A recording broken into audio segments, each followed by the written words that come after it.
Good afternoon, everyone. Thank you so much for being with us today. It is my great pleasure to welcome you to the Festival of the Book. We are talking today about My Monticello with Jocelyn Johnson. She discusses her debut book, a collection of short stories, and an eponymous. Guess who has a PhD in English? Eponymous novella, exploring burden inheritances and extraordinary pursuits of belonging. United by Johnson's characters' relentless struggles against reality and fate, My Monticello is a formidable book that bears witness to this country's legacies, in conversation with me, Lisa Woolfork.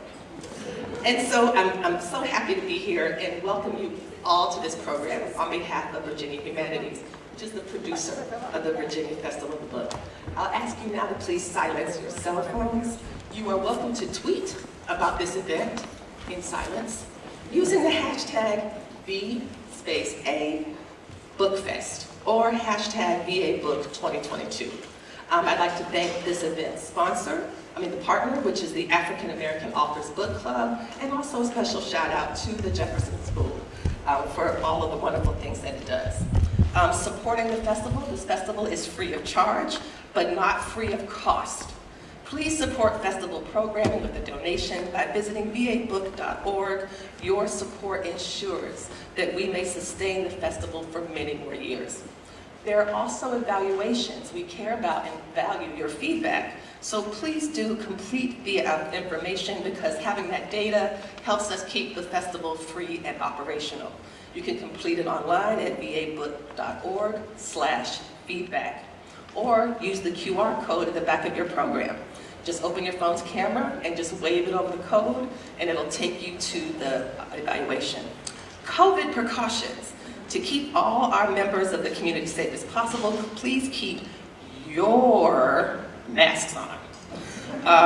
The speakers have shown negative test results for COVID before removing our masks, and I totally just had my test in my hand and said I'm negative, threw it in the trash, and hugged Jocelyn for the first time in like 4 years.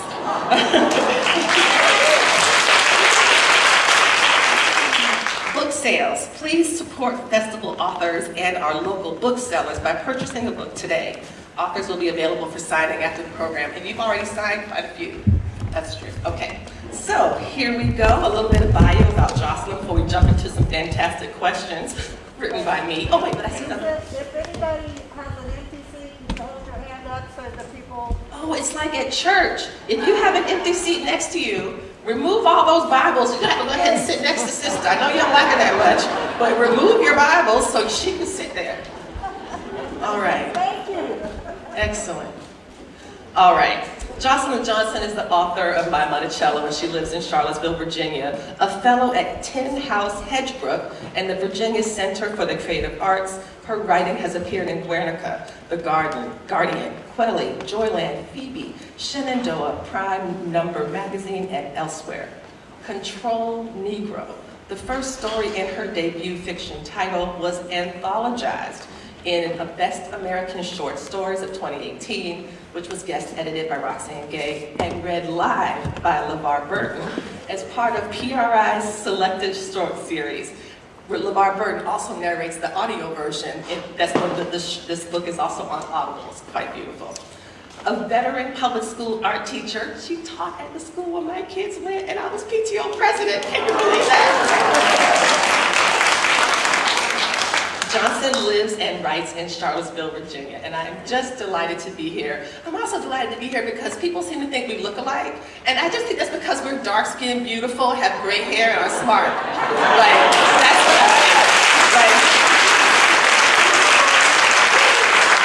So, hey, twin.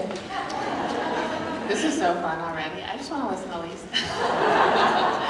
So, I wanted to start with the first question about My Monticello. Did you want to read a little bit about that before we get started? Sure. So, first of all, it is such an honor to see this full house of people. You know, I've been holed up like many of you in my home and not really out and about. And so it makes me so happy. And so thank you all for taking the time to come out. I'm going to read just a tiny bit from the novella. And I'm going to read from the middle. So I know some people have read the novella, some have not. The novella for which the collection is named is about a group of diverse Charlottesville neighbors who in a near future apocalypse-like situation are forced to flee First Street near where I live when marauding white supremacists attack their neighborhood. And they end up going up to Monticello. So I'm going to read a section where the narrator, Denasia Love, who is an imagined descendant of Thomas Jefferson and Sally Hemings, a black UVA student and a local homegirl, basically, where she's telling a little bit about her memory of these men that have come, these kind of violent men who have come and become a presence in her town. So I'm going to read just a paragraph from that.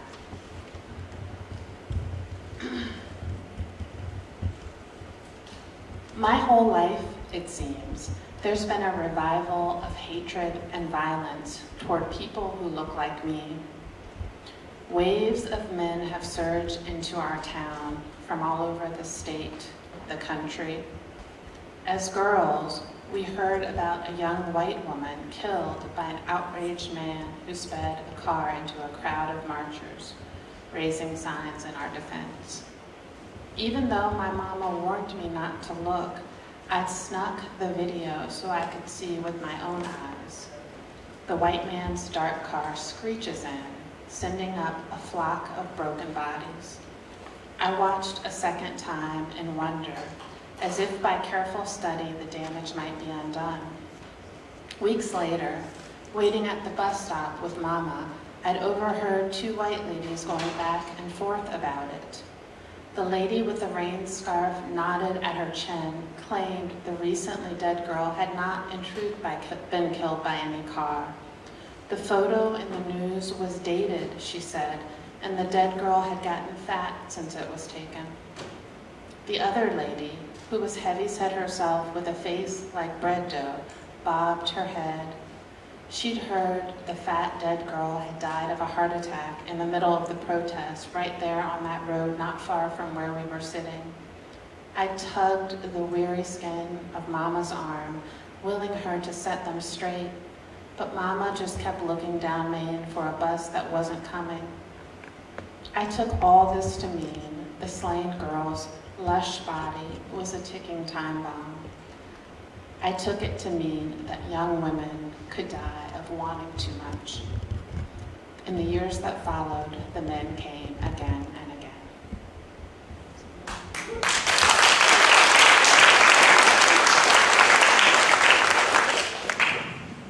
I am so excited to ask you my very long list of questions and then to aggressively ignore any questions from the audience because my questions are really good.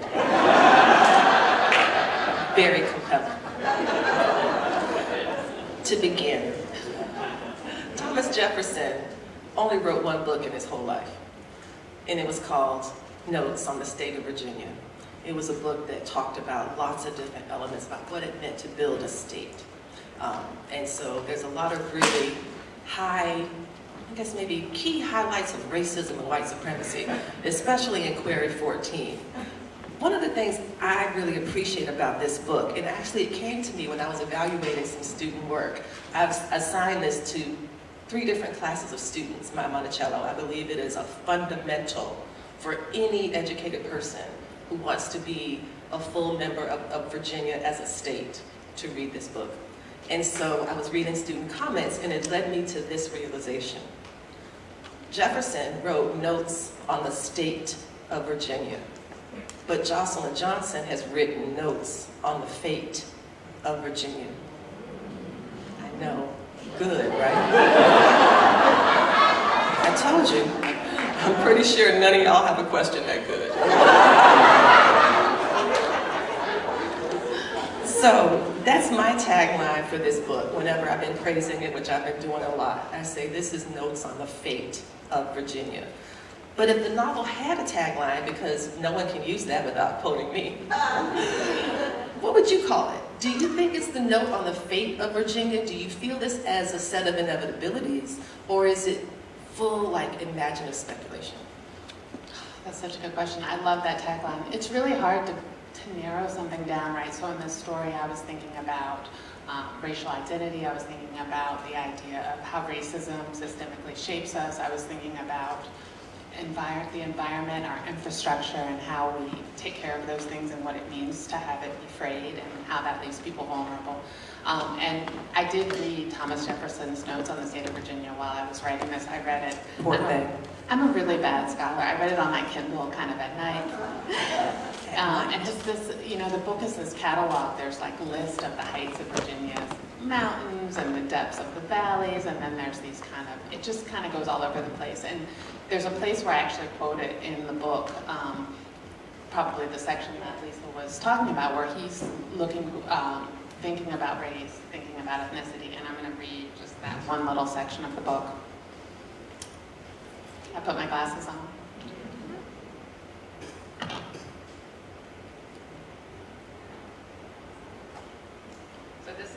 So this is Denasia talking.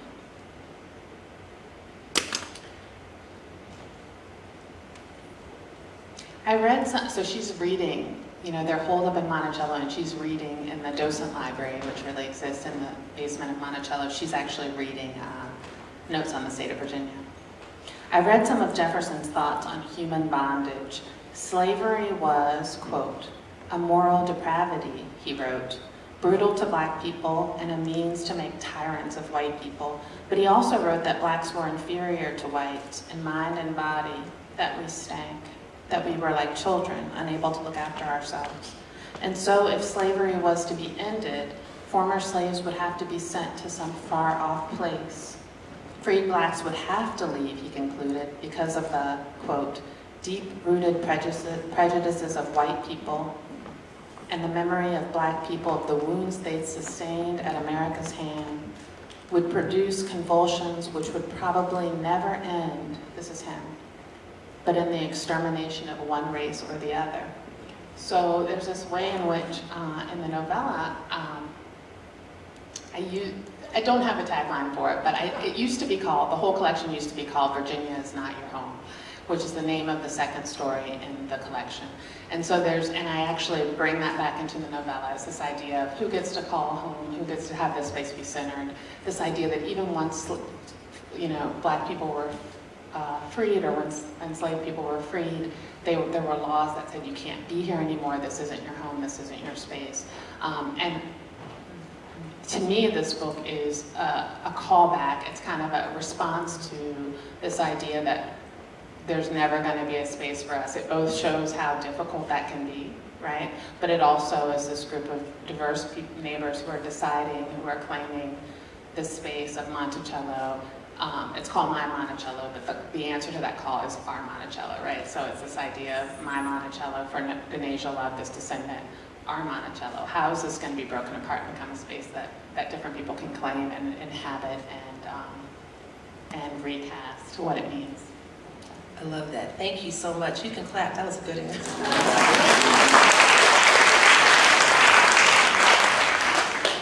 I've been thinking a lot about Octavia Butler's work because that's someone also who I've studied and spent a lot of time thinking about and writing about myself. And one of her books that's a favorite is Kindred.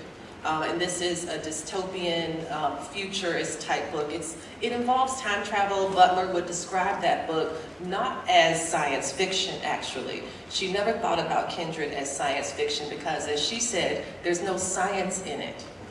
Instead, it's a time travel story where a black woman and her white husband from the 20th century are transported back to the 19th, where she has to confront her rapist white ancestor and the black woman on whom her family line is begun. And so her characteristic of the book, she called it a grim fantasy. A grim fantasy. And so I'm wondering, and when you think about the generic descriptions of My Monticello as a story, would you call it a dystopia? Would you call it a cautionary tale? Would you call it just an inevitability? Like, how would you characterize, if you had to put it, like a label on it, which you don't have to, but if you did choose to, what might they be, those labels? Yeah, I love that. Well, I love Octavia Butler, and I love the way that I'm interested in stories, you know, you have these genres. You have literary fiction, you have speculative fiction. To me, all of those titles are wonderful to let people know what something is, but in the end, what are you using those tools for, right? So in this story, my intention was to look at things that were happening and to think, what is going to be the natural outcome of where we are at this moment? Particularly, I wrote this right a year after August 12th, 2017 here in Charlottesville, so if you lived here, or if you were watching the news, then you will know that we were the unwitting host of this white supremacist rally that was really terrible. So I was trying to project that into the future and think about, as a personal question, what do we do with this moment? How should we respond? What does it mean? What will happen if these things aren't addressed? And how should I respond? I mean, I really sat with that question for a long time.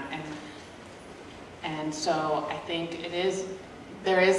I'm looking at it, there is this grim fairy tale thing. There's something cathartic about just writing into your worst fears.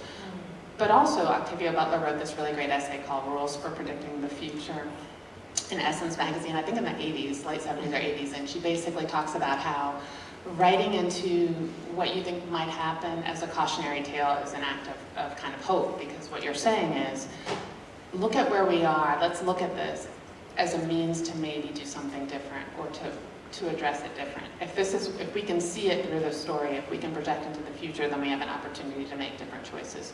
And so I definitely, when I was writing this, was thinking, if we can see this clearly, if we can picture this in this fictional world, what kinds of choices might we make? And unfortunately, in the time since it's been published, I finished this in 2020 at the very beginning of the pandemic.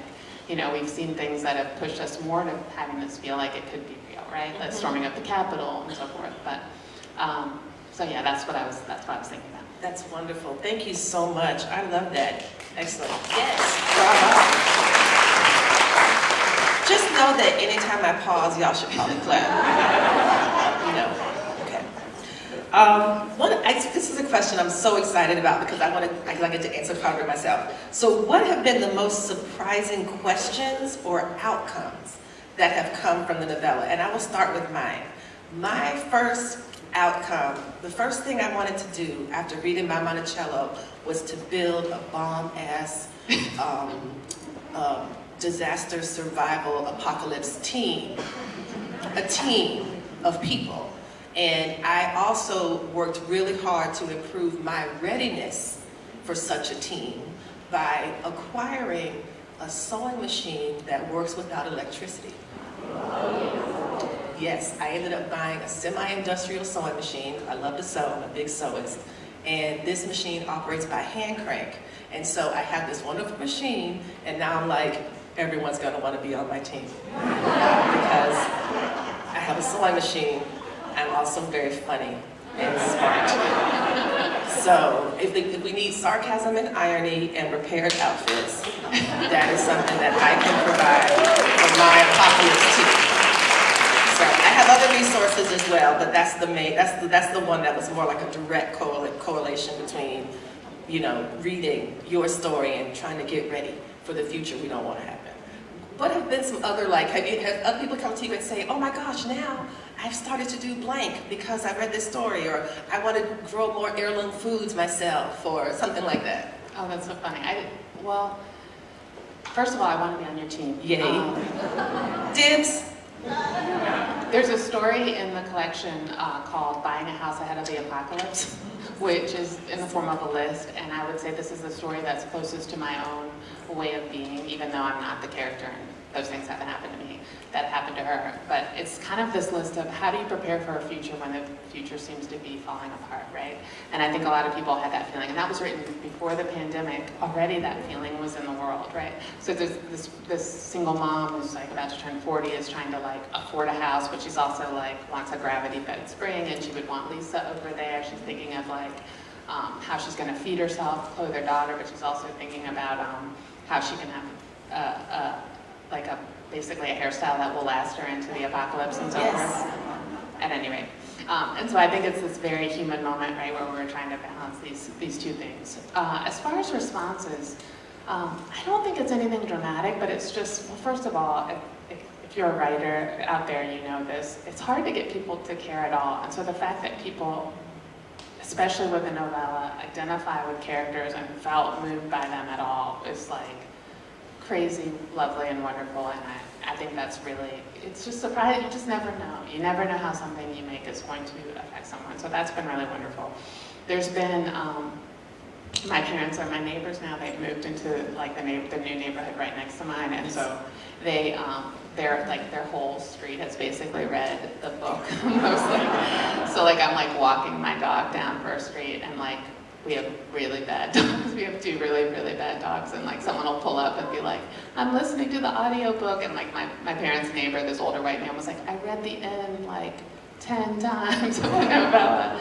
And just that amount of care is, I think, really, really wonderful. I will say, my parents also are like the biggest pushers of my book. They like sell the book at like, you know, at the Sam's Club. They're like, my daughter wrote a book. I've seen the t-shirts. I've seen the t-shirts, and I'm like, I want a t-shirt. There were t-shirts? I gotta get on this list. We have matching t-shirts. They're just waiting for someone to ask them any question and they can like seg that into a book sale, pretty much.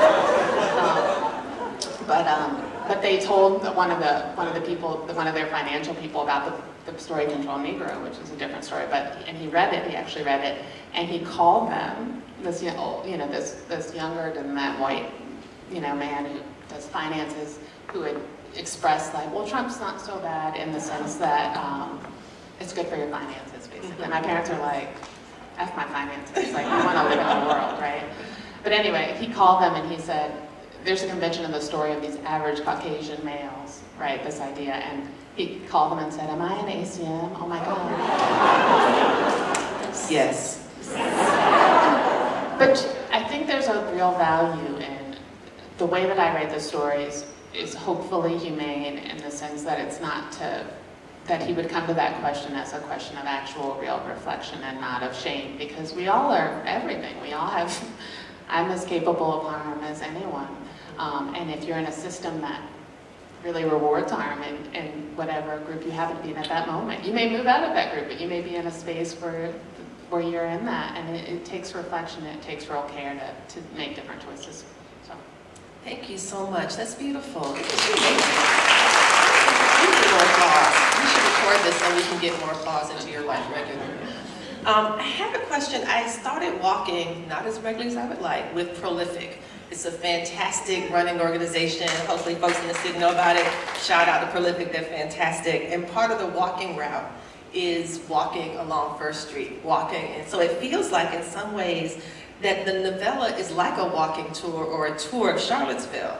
And I'm wondering if you've given any thought to the town-gown relations, or if you can talk about how the landscape of the city and how that connects or relates to characters making home in that as our Monticello. Like, if the town gown is so divided, and the way that you've structured it, like, even when she's trying to get back onto grounds, she's got to like prove that she belongs, and how can she prove that? I don't know if you had any thoughts about that when you were building out this story of what could be seen as a kind of fresh, ideal, even Edenic space, using Monticello as like a blank canvas.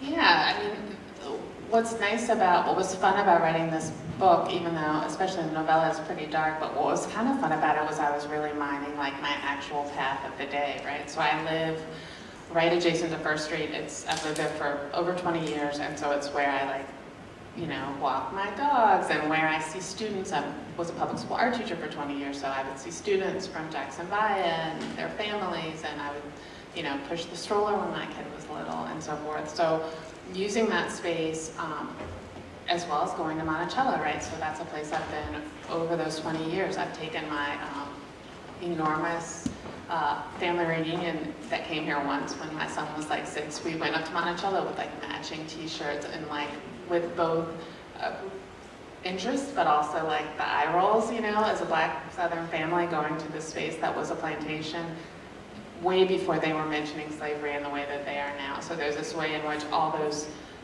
spaces are there. I will say one thing about, you mentioned town gown and this idea that there's a moment in the story where Denasia leaves the university and then tries to go back and she's barred. And I was thinking almost like a little bit of a tour of history too, because, you know, there's this idea of massive resistance here in this way that Black families were barred from schools, and just those images in my head from like Eyes on the Prize and all this. And so there's a way in which when they're barring her, I wanted to like evoke that sense of being pushed back, being spit back of those crowds that we've seen, you know, footage of. So that would just be, the story would be evoking those things for readers as well, hopefully. Absolutely, and I think that it really lands so beautifully, because we like to imagine education as this kind of open space, this open field, but what we've realized too is that there's lots of barriers and boundaries that get erected, and when it kind of comes down to it, like, you know, this life or death moment, she has to like prove that she belongs in a place that she's kind of devoted a lot of her time and energy to. I also love how you talk about the pathway from PBCC, and PBCC as a site in the story. I think is so beautiful. It's great. You're just amazing. We can clap now.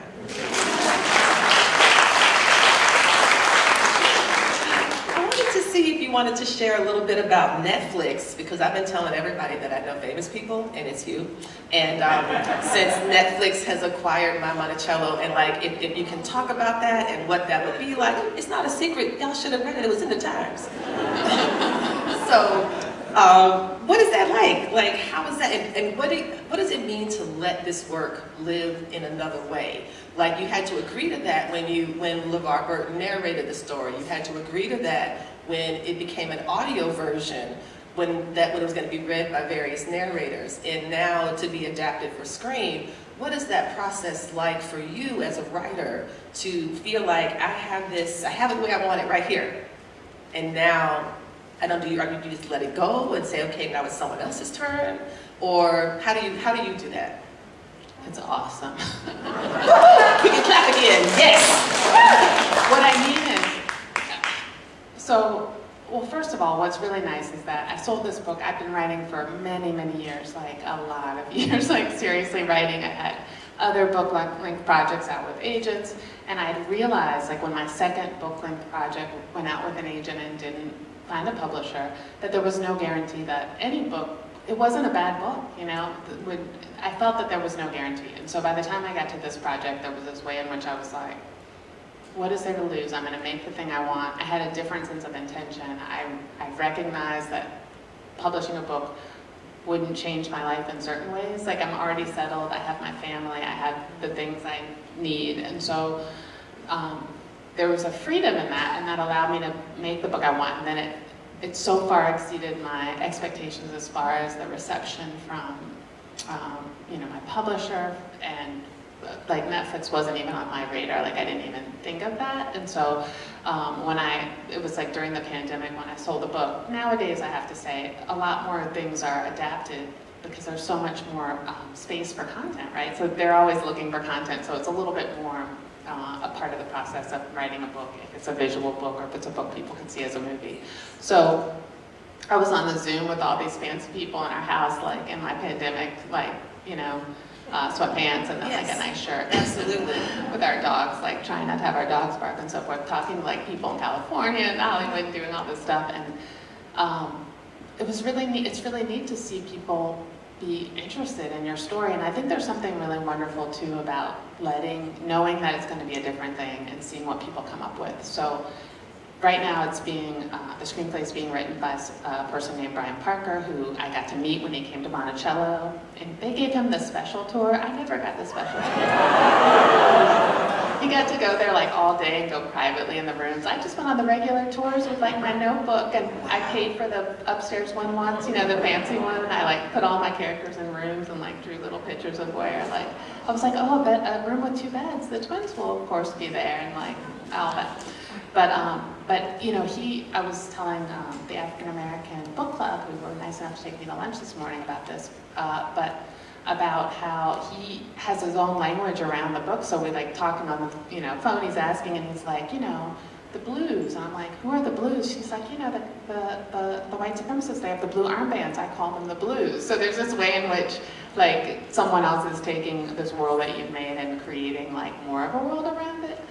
I think part of the reason it feels good to me is, one, my teenager thinks that's cool, and that's amazing, because teenagers don't think anything's cool. And the other reason is because I have enough, because of the way the book came about, I have, like, I'm an executive producer on it, like, I did get to meet him. I feel like I have enough control, and I also have enough life experience to recognize I don't have control, and it's gonna be fine. And if it's weird or cheesy or whatever, you know what I mean, I'm gonna do all the things I can to help make it have the most important parts of it be what I think they should, and then I'm like willing to let go of the rest and just have the experience of whatever happens. So that's what That's beautiful. Yes.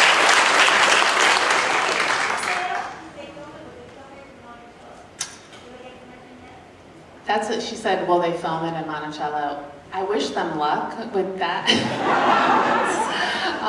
I talked to one of the producers who came here. I've gotten to meet a bunch of people because they've come to Monticello, and she was talking about, well, maybe Tyler Perry, they could build a whole Monticello set like they did for the White House. I don't know what's going to happen. We'll see. I mean, they already have a White House set. I feel like it's halfway done. Yeah. Right? And also, no more interruptions. I'm asking the questions. I'm looking at you.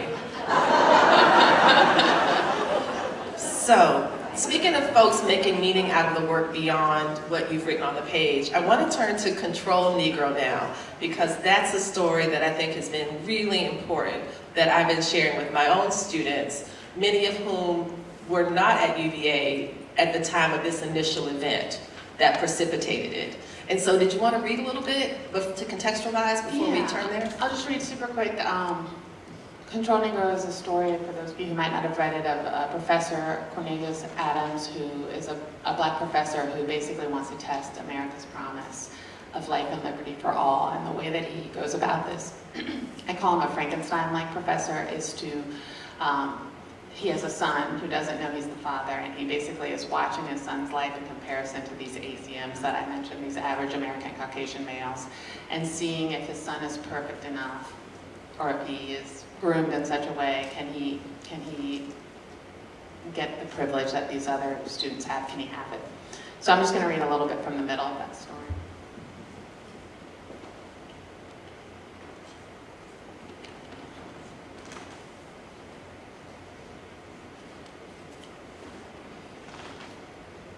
So he's writing a letter to his son. This is the professor talking to his son. Everyone has an origin story, and this is yours. You began as a thought fully formed and sprung from my head. No, you were more like a determined line of questions, marching all together toward a momentous thrashing. It was 1985, years before you were born, and I'd just come to work here on campus. Mother died at the start of fall semester, her body inundated with cancer, undiagnosed until she had passed. Numb, I traveled south to bury her, missing the initiation of my own first classes, returning as promptly as I could. I was only away for a week and a day, but a cold snap had scattered leaves onto the great lawn. My first afternoon back, I walked over to my office and straightened the objects of my desk, my shirt sleeves rolled up, my back to the door. A man walked in, and he startled when I turned to face him, so I startled too. He was, I learned a few minutes later, a senior colleague from my own department, history. He'd been away on sabbatical and had come to my office to welcome me. Sorry, he said, I'm looking for Professor Adams. Do you know where I can find him, buddy? I realized what was happening a moment before he did and forced myself to laugh, to try to put him at ease, though I fear my laugh came out a strangle sound. You see, he'd mistaken me for one of the evening janitors. It's nothing, I told myself as I walked back to my apartment that evening, though in truth I felt tired. What does it matter, I remember thinking? What does it matter how much I achieve, or how clearly I speak, or how carefully I conduct myself if the brutal misjudgments remain regardless?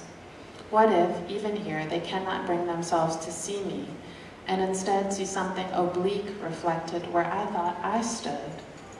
Mother always used to tell me, work hard, Cornelius, work twice as hard and you can have something.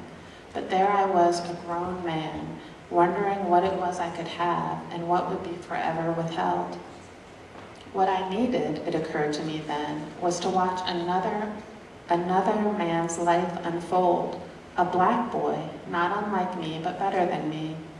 An African American who was otherwise equivalent to those broods of average American Caucasian males who scudded through my classrooms, ACMs I came to call them, and I wondered how they would measure up with this flawless young man as a watermark. No, it wasn't them exactly. I wanted to test my own beloved country. Given the right conditions, could America extend her promise of life and liberty to me too? To someone like me? What I needed was a control Negro. And given what I teach, it wasn't lost on me, the agitation of those two words linked together, that archaic descriptor clanking off the end like a rusted shackle. Those words struck in me, and from them you grew.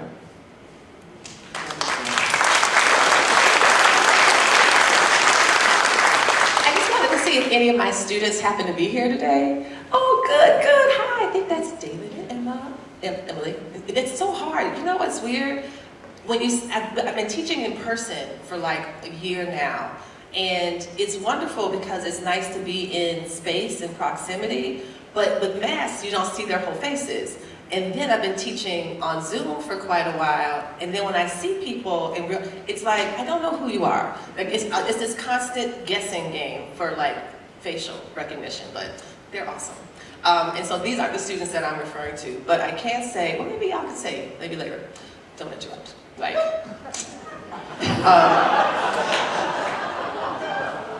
I have had students that despite this book saying fiction, thought that Control Negro was a true story. In nearly every iteration of the class, I think I've taught it in 3 different classes, and except for the graduate students, most of the undergraduates thought this was true.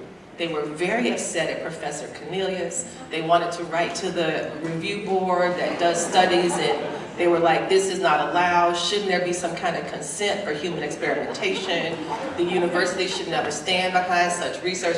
I mean, they were really like just alarmed. And so I say, this is not true, and it is also true.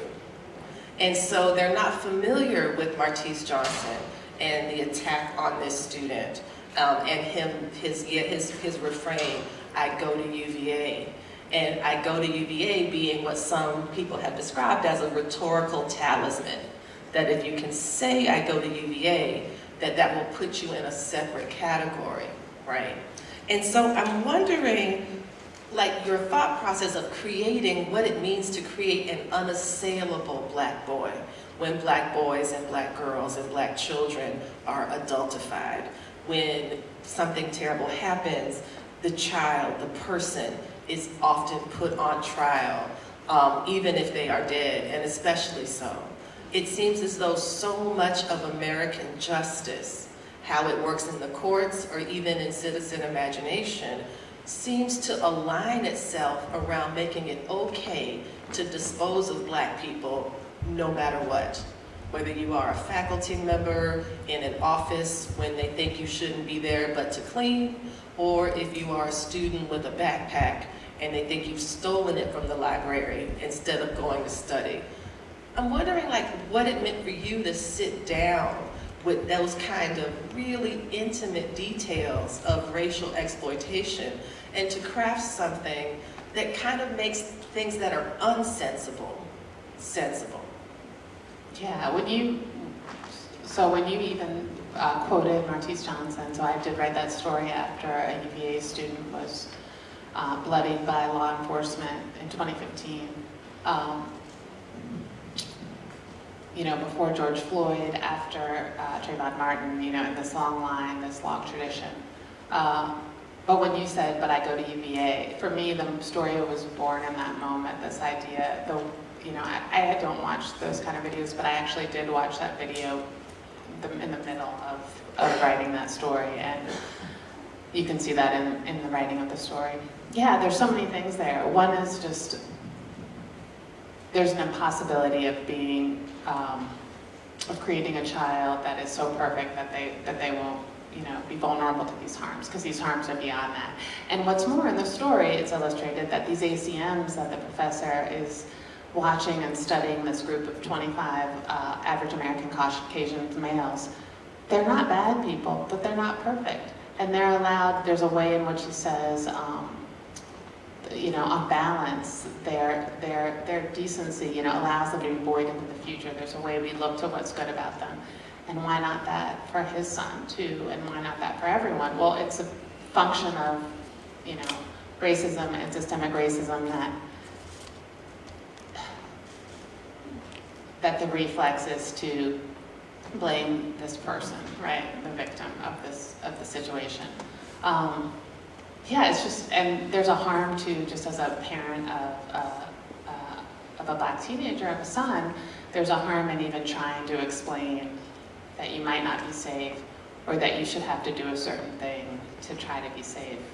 And yet we do it as parents, and we don't just do it as parents of children of color, we do it in all kinds of situations with our girls, go out, do this, do that. You want to prepare your child to be safe, and yet there's a harm. You're creating this harm. And I think the story ultimately is about Professor Adams, the terrorism of racial violence and the mental harm it does to people of color, to try to anticipate, to try to become a person who can live in the world, to try to understand, to want that promise of life, liberty, and the pursuit of happiness too for yourself, but know that it will kind of always be withheld from you. So it's kind of exploration of all those, happy, cheery things, all those things. Absolutely, and I can totally see that in the work, and it feels as though it's come from that place where we tell our children, we have these wonderful, innocent, beautiful babies, and we've sent them off into the world, and they are acquiring things, and they're learning things, and they're picking things up, and everything is so new to them. And then we have to come in and be the first ones to break their hearts. We have to come in and be the first ones to disillusion them, because if we don't, we're ill preparing them for what awaits. And it's not like we're making this happen. The harm will come regardless. And so it does feel like an extreme version of also trying to prove racism is real. And putting his son on this sacrificial altar of scholarship to prove it. And as I've explained, at least in my reading, if someone demands proof that racism is real, there will be nothing you can say to prove it to them. Because they're not really seeking proof. They're seeking often absolution. They're seeking something else entirely.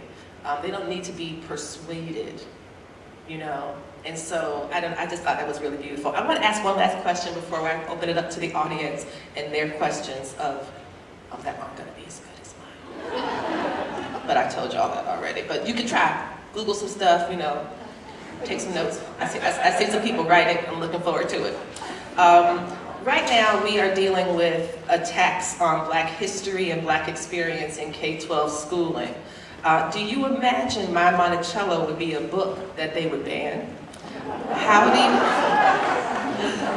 do you feel about the term divisive? Because that's what the new law is. The governor came in, and I think his 5th day in office, he created a list of things that could not be discussed because they were divisive content, but also educational excellence, and then set up a hotline where you could call and report teachers who might be teaching divisive content.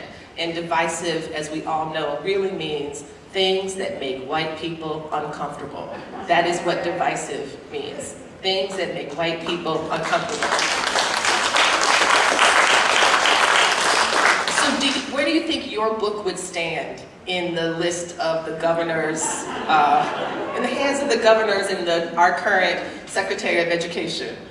Yeah, I think about this a lot, not in relation to my book, but just in the relation of students not having access to actual factual history, and also being denied there's this movement of reframing. I think about the 1619 Project recentering, creating a frame with which to understand our country that is very compelling because it makes a lot of sense when you look at it, right?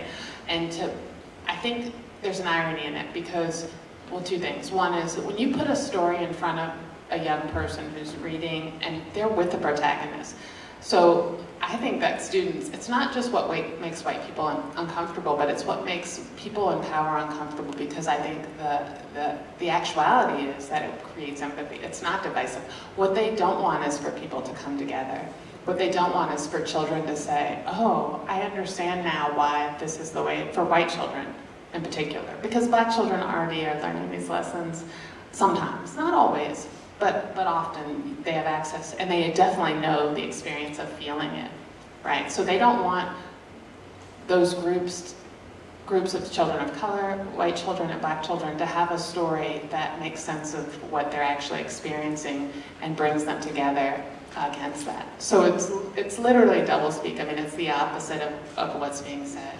And I think that's really interesting to watch play out and really heartbreaking. And My Monticello is, I think, right for this because it connects the past to the present to the future in this very specific way. Absolutely. They would totally ban this book. Yes. Absolutely. And I just love how, it reminds me of a quote from Hoyt Fuller, who wrote in this book many years ago, The Black Aesthetic, I think back in 1965 or 67. And in one of his essays on the Black Aesthetic, he wrote, "The facts of Negro life accuse white people. The facts of Negro life accuse white people." If we look at Virginia, for example, massive resistance, the idea that we're going to now teach massive resistance, or maybe not teach it at all, because we're not allowed to teach that America has had fundamental racist elements from its very beginning. That's one of the things you cannot say. You cannot say that America was founded on racism or that racism was involved in the convening of the nation, which doesn't make sense at all when you actually read the initial documents.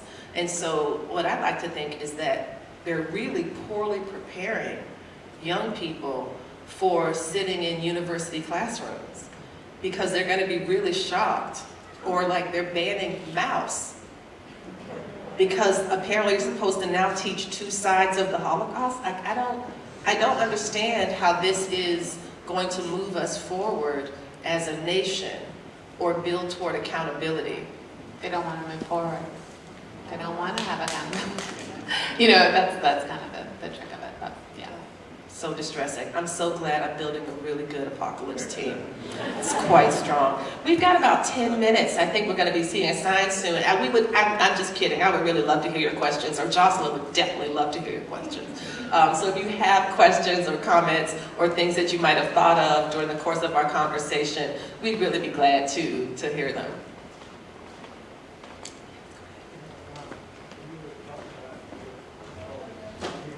Is there a mic that we can share for folks with questions? Or if you speak up, I'm happy to repeat it because we are recording. Lisa, we'll take your mic. No. You got it. Oh, somebody's coming. Thank you so much. Director Douglas, who is the director of the Jefferson School, who is also apparently the tech person, and she does all manner of things with those very snappy shoes. I hope you all noticed that she has a pretty strong shoe game. So.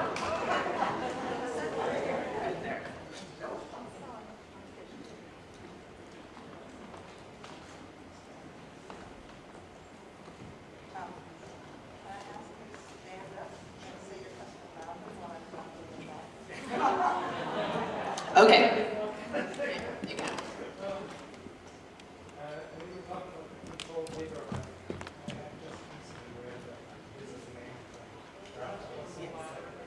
He's talking about comparing Controlled Negro to Invisible Man, which he's just read recently, Invisible Man by Ralph Ellison. Yes, and I just wondered, what are you reading and what would you recommend for us? And so he's asking for reader recommendations. What is Jocelyn reading right now, and what might you recommend for folks to read? Yeah, I read all over the place. I really like stories that are I tend to like books that have a little bit of mixing of genre, and again, it's that sense of what is it getting at. But very now I'm reading, I think it's UVA Professor, The Wrong Side of the Telescope. Is that what you see it? So, yes. Oh, good. Yeah, Rami Almadine. It is so good. It's a book about the refugees coming by boat from Syria to Lesbos, to a Greek island, through the point of view of queerness. The main character is a doctor. She's trans. She's, I think, Lebanese.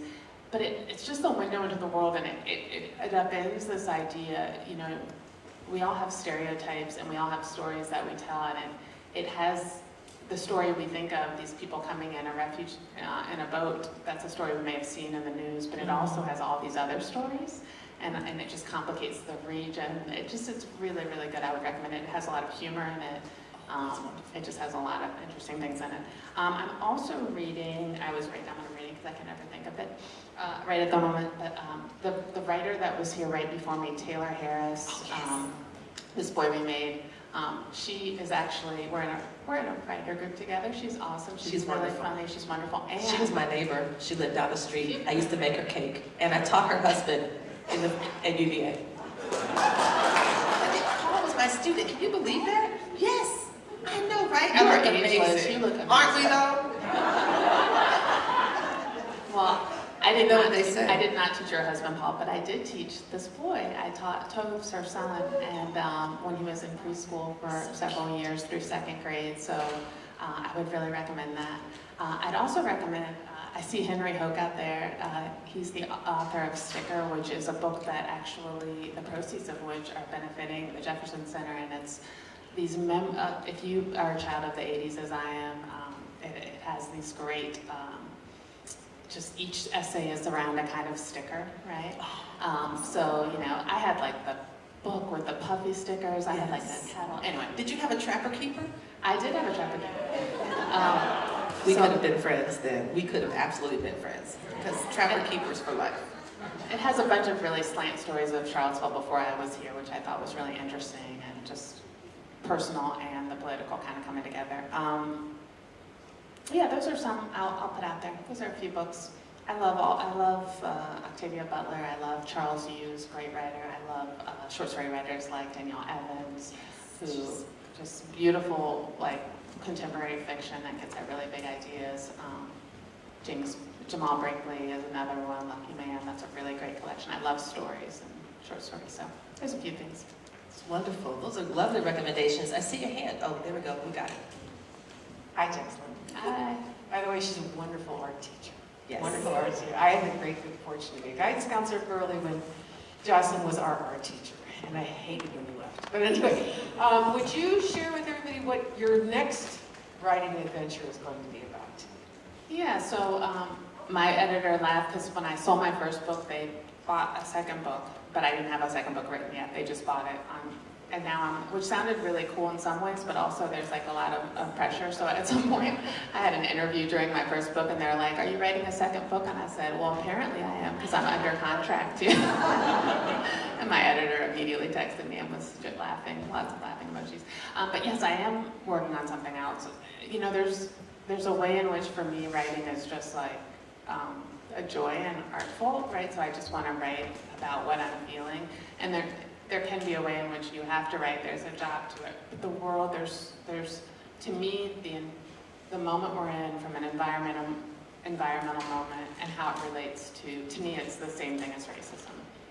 To me, it's the same mechanism, the way that we're going to confront what's true, to make things safe for people, take care of everybody, what story we're going to tell, if we're going to be truthful, if we're going to have open eyes, if we're going to be grown-ups, if we're going to be responsible, if we're going to be any of the good things that we hope to be, is the exact same muscle to me.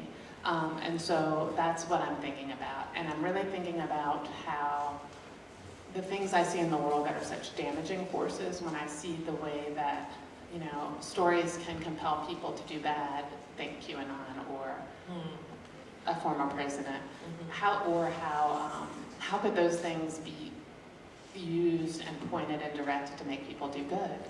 And so I'm kind of playing around with those ideas in my next project. That's lovely. Wonderful. I think we have time for one more. So this kind of follows up on what you just said in a way.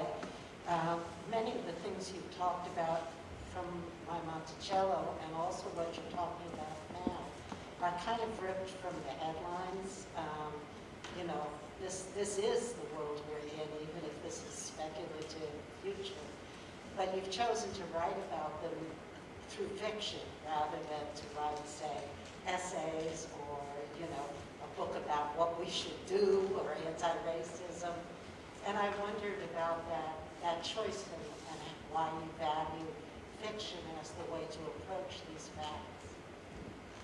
Yeah, so the question about why fiction and this, I'm so ripped from the headlines, and even the stories that aren't ripped from the headlines, they're kind of ripped from my personal headlines. It's like something happened. So a lot of times the way that I approach writing is something happens and it's disturbing to me and it bothers me and I can't settle it, or it's so incredibly beautiful and no one noticed it. So there's just this turning over of all the things that I'm noticing and seeing. I'm really an introvert. I mean, my role as an art teacher was a very specific role and but I feel like for like my 50 years of life, I was just kind of collecting.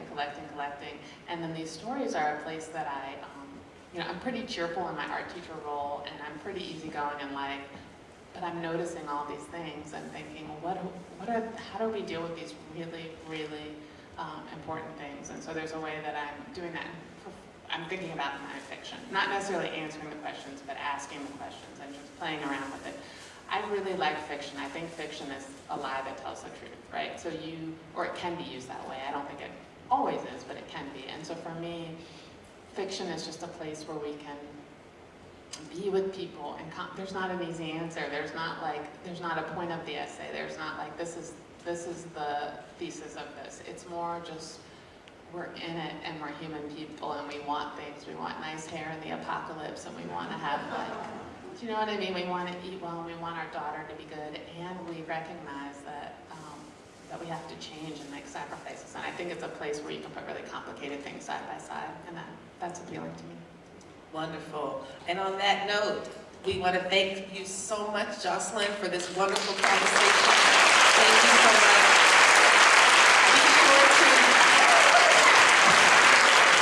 Be sure to check out the evaluation form. Don't forget to fill that out. There's books available. Nancy Damon is here. Is there anything you want me to say or do, Nancy? Please just let Jocelyn come back here so she can sign books. Please don't rush her at the stage. Please do not rush Jocelyn at the stage. She just said she was an introvert. Do you want her to come back? If y'all gonna rush her at the stage, she's not gonna want to come back.